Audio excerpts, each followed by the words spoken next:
Okay. So here we are with Miss Hellbreaker, which is very appropriate because she is a ray of sunshine.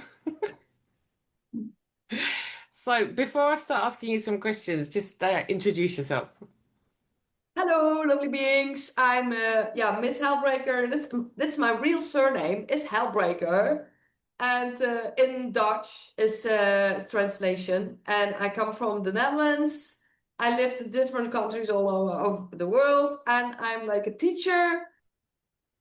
And I give yoga, meditation, healings courses, write books, and videos and podcasts and for whatever can spread seeds of consciousness and love and freedom and truth. So as you can see from her energy, like one of the reasons I love her is because she is positive, which is the whole point of this platform. But she has an interesting background, which I was going to ask you about as we discussed, is that she used to belong to a cult. Now, before anybody gets upset here, which is not the point, we are going to talk about things like the church and other groups and whatever. It's not to offend anybody. We're talking about the general need to belong that people have, which makes them stick to one different group. And I think that we should take the best of many different cultures, religions, groups, because each one might have something. But everything we've been through over the last few years, which is when we met, was because people weren't thinking for themselves. Oh, this is what we were told to do, and that's what we're going to do. And then each person in their box really, people wouldn't investigate. They would call you crazy because you didn't belong to their mindset. Like, what are we, a Borg? Yeah, the So, whole society is a cult. and we are non-conformists. So I don't know. I'd like your viewpoint on that because, like, you are in what you call a cult, and and I think a lot of other groups are the equivalent of a cult, and people might be well-meaning, and they believe they are right, but I just see an underlying need that people are desperate to have somebody or something to follow. Yeah, and I didn't join because of that because I thought like I would just be learning from everybody. Like it was so many interesting people from all over the world coming together, and I was like, oh, we're building the new earth. Like we do, like we working in the garden, we're singing around the campfire. I was giving yoga to the children. I was cooking for 50 people once a week, and I would just like loved it. I was like living in nature. And I really loved it. In the beginning, it was like paradise, but then they had more and more rules, and it's like leaders saying to people what they need to do. And I was like, no, I'm not going to do that. But in the beginning, you were like some red flags. You were like, okay, this is a bit strange. And then at one point, it adds up. And then I was like, it was too much. And then someone told me, like, watch that YouTube video of like how to be a cult leader. And we were watching that. It's only 5 minutes or something. We watched, and it was like, oh, I'm in one. Crazy realization when you're listening to that, and you realize that, I'm like, oh my God, we have to get out of here. So why do you think most people stayed in it after there were so many rules imposed? Because as you said, you went because you thought it was more free, like we'd learn Yeah. from each other. Yeah, some people didn't have option. Some people like really like they let everything go of the previous life. They gave them the money, they gave them money, and they didn't have anything anymore. So I came from around there, so I had like friends and like people that could help me. Like I had someone coming over with the jeep, and we put all our stuff in there. And when I was like the whole night in my tent was packing up, and then she came in the morning and I put all this, and I sent everyone a message, we're going now, we put everything in there. And then we had someone else had a guest house, and also after, because like people wanted to leave and I didn't know how to leave there. So I had like contact, so like, oh, you can stay in this place for from that person just to get out of there. And but like once you're there, you some people really get like brainwashed almost and swayed, and they don't even know what they're doing. And I had lots of people like also sending me like apologies, like, oh, sorry how I acted, because some people were like really putting people against us. And then you see how like affecting the mind works when you're like not fully like have that connection with yourself, when you're like, hey, no, this doesn't add up. But you see, But everything you're saying to me sounds like what we went through, the last few years. It, yeah, that's why the each human within our. society is a cult.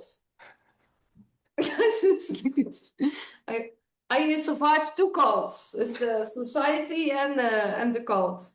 And yeah, but you want to go, want to go somewhere else where I have more freedom and be together, and then they have even more rules than the society. I'm like, no, I don't think so. Yeah.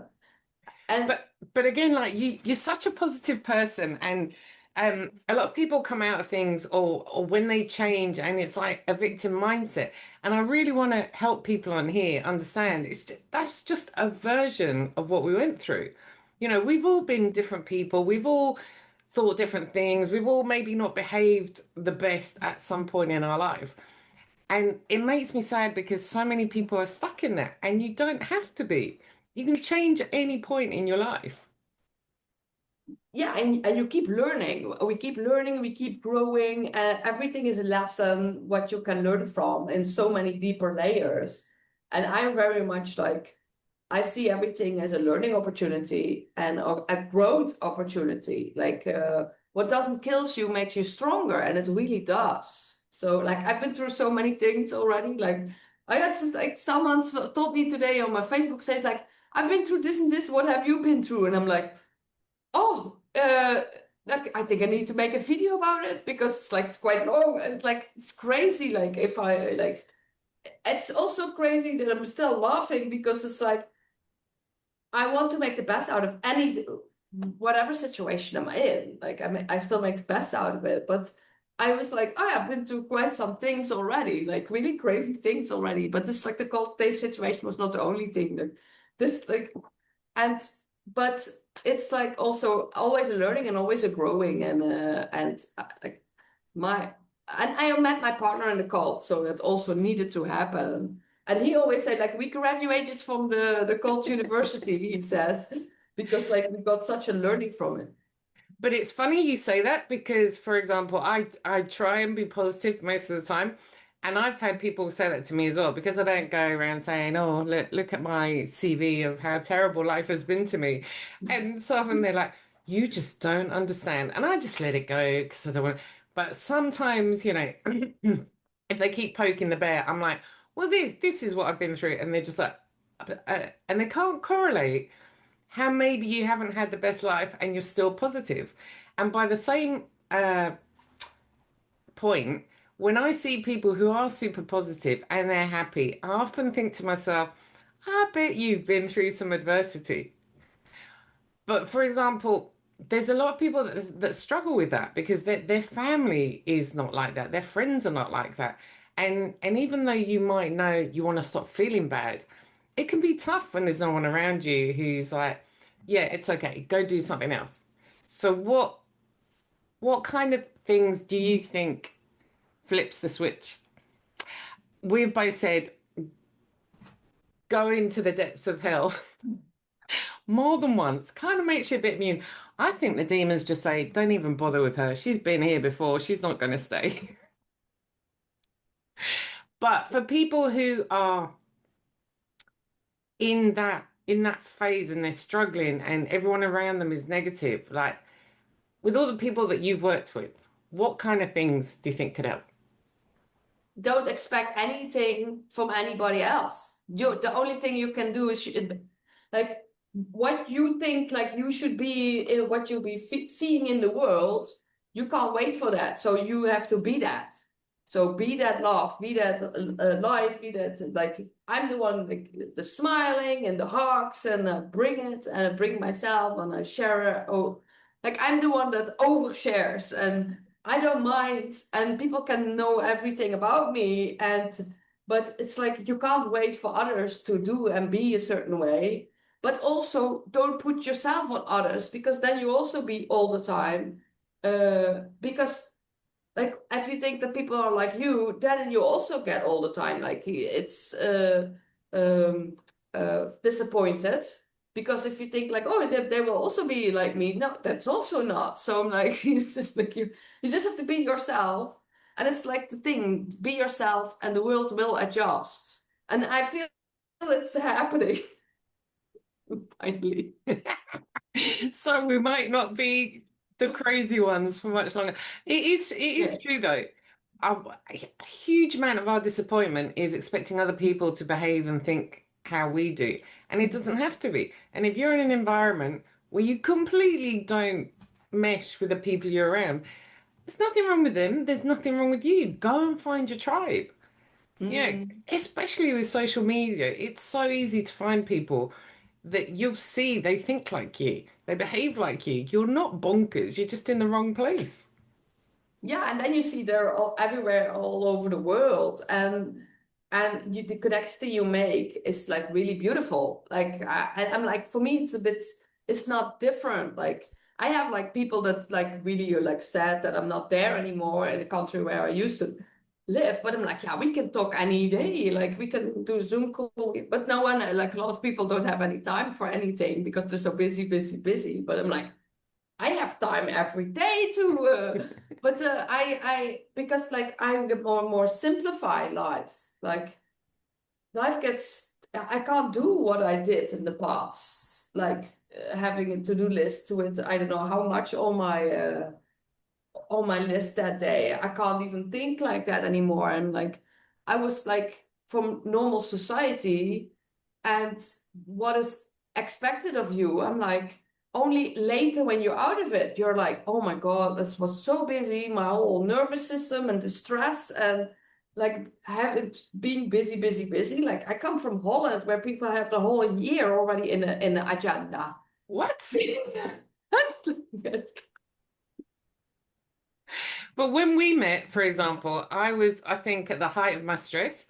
So I Oh. was working, I was studying, I was moderating the group, I was helping lots of people like one to one. And since I left all of that because I needed a break, I look back on it now and I'm like, no wonder I was frigging stressed.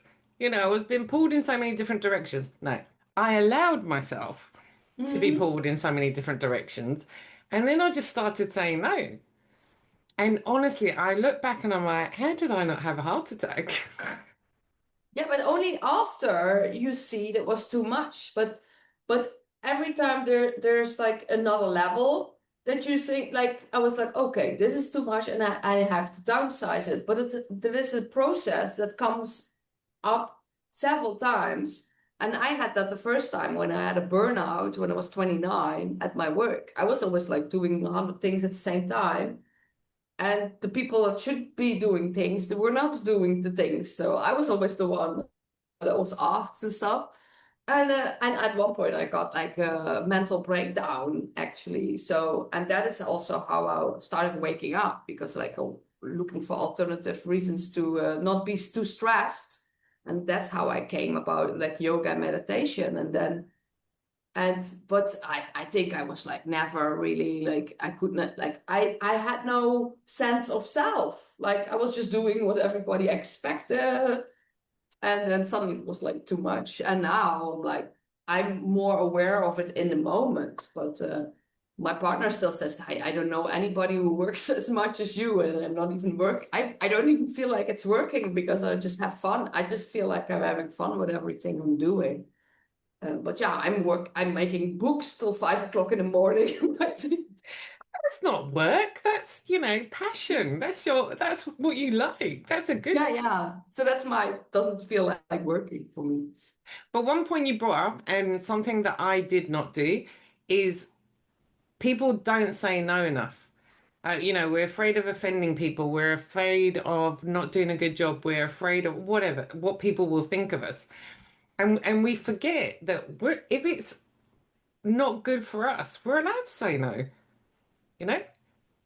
It's really like we're not if someone else says no, it's okay. But when you have to say no, you finally have like all sorts of processes going on, like who and how gonna say it. And then you're like, yeah, you find out like you're a complete people pleaser. You're like recovering. And and also when like but when you say like because when you say yes to someone else, you say actually no to yourself. You're limiting yourself and you're not even aware of it.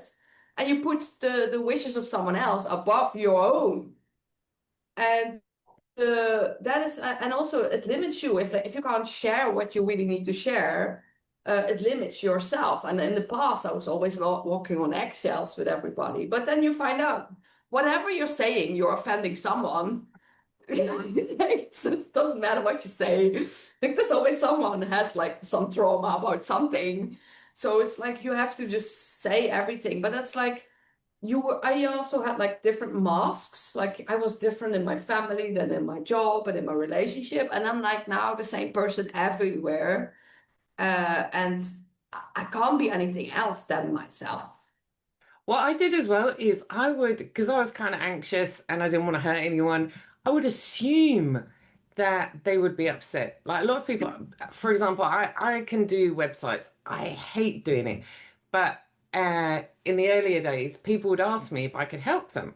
And because they were friends, I would say yes. And then I felt really guilty about asking them for money. So I'm adding all of these things.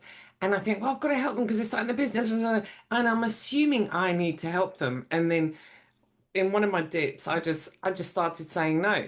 Like I was like almost couldn't get it out, but I said no, and they just went, okay, no problem. Then I had tortured myself for so long thinking I have to help them. Nonsense. They asked. I could say yes or no. Yeah, or you feel immediately a no, but then you're like constantly thinking how to say it. It's like your whole body is a no, but then you're like, oh, how can I word that in some? It's like really like, but it's like I had to do a lot of inner work to feel the yeses and no inside myself. Like I was not aware of it. Like, well, I was not aware of what I wanted, how to share it, how to say it, like. Because like when I was young, no one asked me. Like I was like dictated. You need to do this and you need to do this. So I was like, oh, okay, I did this. And so only when I was like 29, I started saying no. Like my mom was like, oh, you're like in your like almost like in my like teenage years. So like when I started saying no when I was almost 30. Because only then I found My that. mother thought I was brainwashed when I went to uni, but just because it was lefty and Oh, she was very conservative. And it wasn't because I became a lefty, it's because I actually started thinking for myself, completely convinced I was brainwashed because I wasn't following the good Catholic conservative, you know, camino. yeah, I'm glad that like my mom is also like spiritual and he also gives healings. So some things I can totally say to her, but other things not. So it's like she still thinks the Pope is a good man. So it's but there's some things I can tell her, but some things not. But it's like and there's so many layers in consciousness and how where you can talk to who you can talk to about anything. Like this person you can talk about this person you can talk about this. But that's why you like to have like some like-minded people around you, but because then you can talk about anything, any moment, and you can just But be yourself. but what you said is important because that's still being true to yourself. You're just being empathetic and understanding that Mm, not everybody has to think like you. So like you yeah. said, it's true. If you're someone out there who I don't know, you have a particular hobby or a particular way of thinking, and you still have family and friends, you might not be able to talk to them, and that's okay. That doesn't mean you have to hide yourself.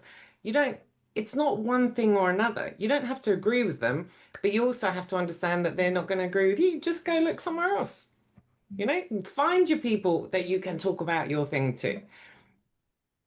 Yeah, that's why I like social media. I can just make videos about anything or whatever. And but I know I also go on TikTok live and I'm like have people there like sometimes they don't say anything, but they're like watching what I'm saying for a long time, and I'm like amazed that these people that are after a while are still listening to me. It's like, yeah, okay. So whenever I feel like, I go live and just say all sorts of things. And apparently people liking it because I have more and more followers everywhere. So yeah, I'm keep sharing it. And because like I think it matters. It really matters, like sharing, because you have different perspectives than most people, like all different things. I need to get that out. I need to share that. People need to know that, and especially when it can save lives.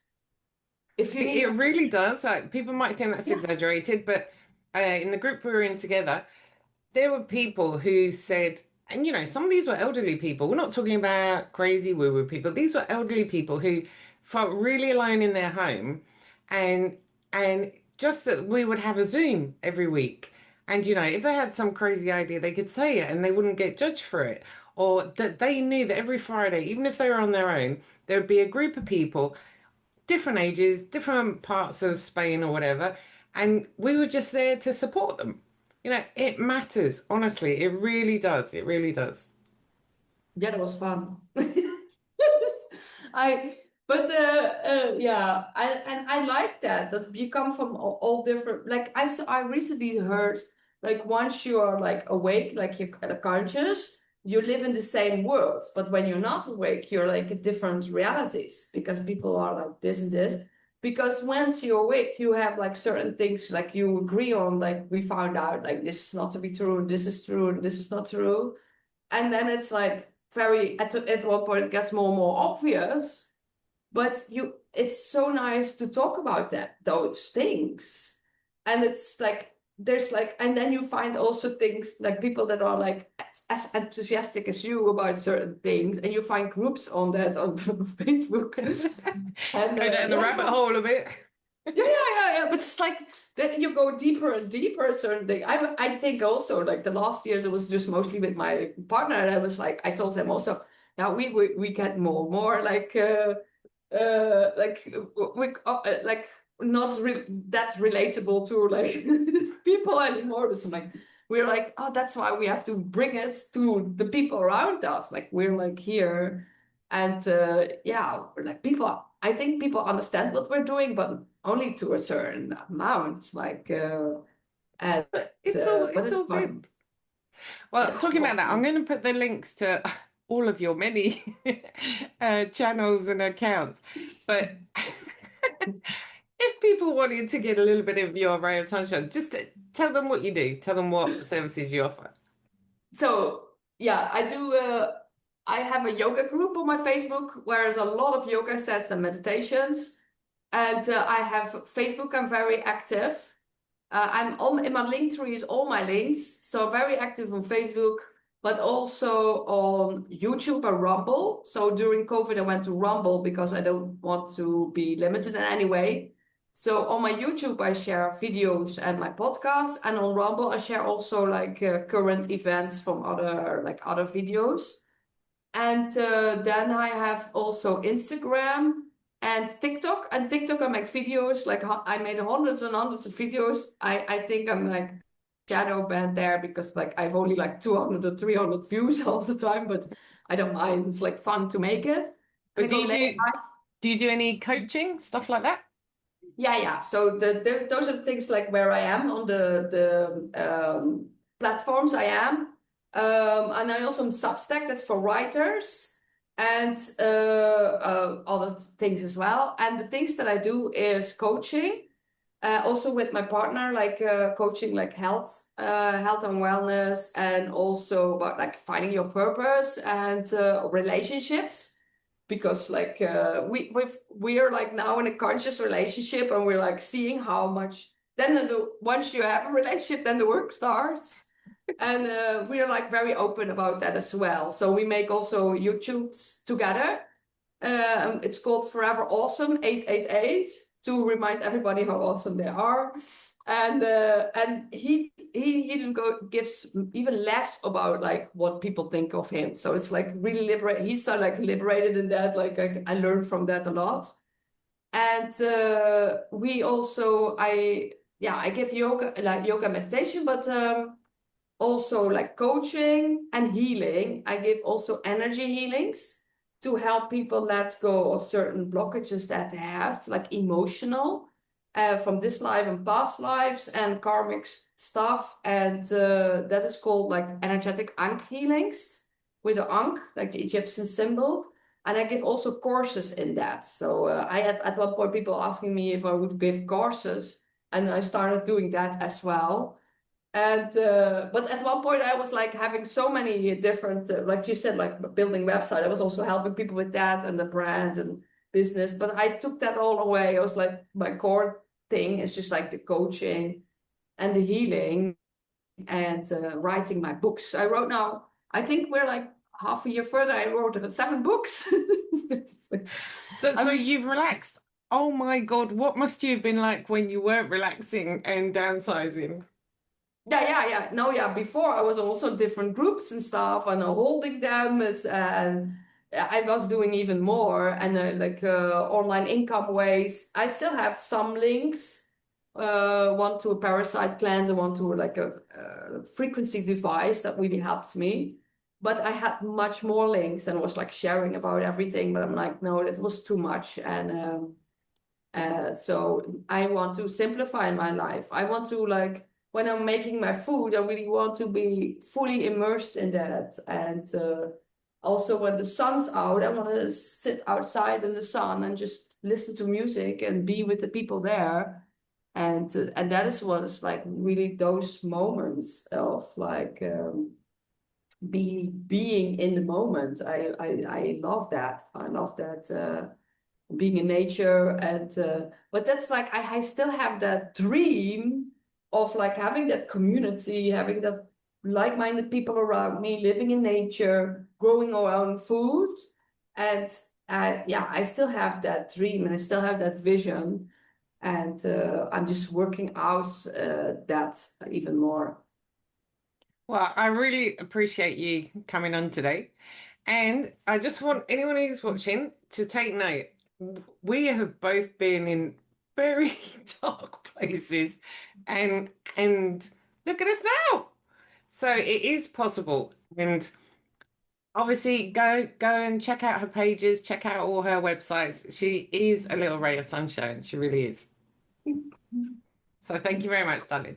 Yeah, you're very welcome. Bye bye, people. Wishing you the best life ever.